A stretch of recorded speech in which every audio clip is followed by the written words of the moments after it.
I'm here to talk about success. You see, if you don't have a vision of where you go, and if you don't have a goal where you go, you drift around and you never end up anywhere.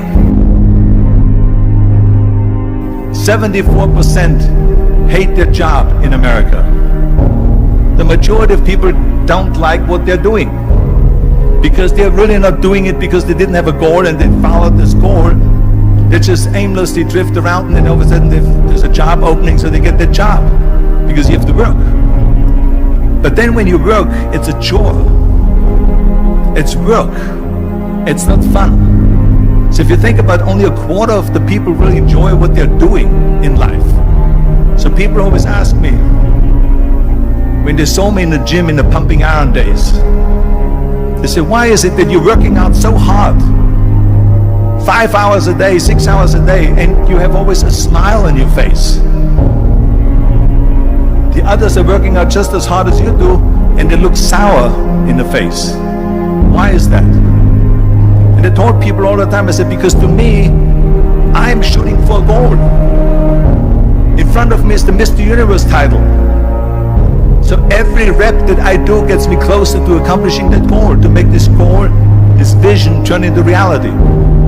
Every single set that I do, every repetition, every weight that I lift will get me a step closer to turn this goal into reality. So I couldn't wait to do another 500-pound squat. I couldn't wait to do another 500-pound bench press. I couldn't wait to do another 2,000 reps of sit-ups. I couldn't wait for the next exercise. So let me tell you something, visualizing your goal and going after it makes it fun.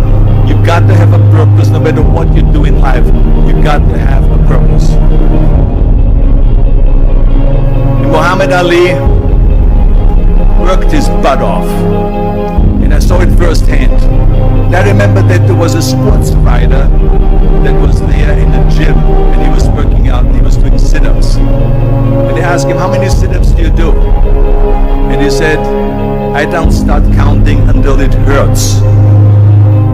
Now think about that. He doesn't start counting his sit-ups until he feels pain. That's when he starts counting. That is working hard. And so you can't get around the hard work. It doesn't matter who it is. Work your ass off. There is no magic pill. There is no magic out there. You cannot get around. You have to work and work and work. Make sure of this and make sure of that and all that stuff. So it's work. And it drives me crazy when people say that they don't have enough time to go to the gym for 45 minutes a day and work out. Or to do something for 45 minutes to an hour a day to improve. If it is physically improve or if it is mentally to improve. Imagine you read 1 hour a day about history.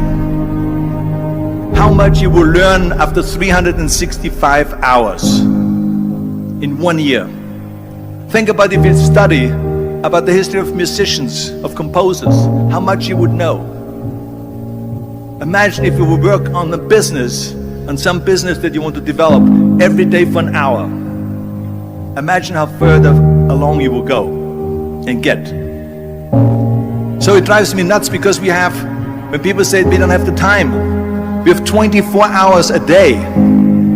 We sleep 6 hours a day, so that gives you still 18 hours. So there's someone shaking their head out here in front. They say probably, I don't sleep 6 hours, I sleep 8 hours, right? I went to college. I went and worked out 5 hours a day, and I was working on construction. Because in those days in bodybuilding there was no money. I didn't have the money for food supplements or anything. So I had to go to work.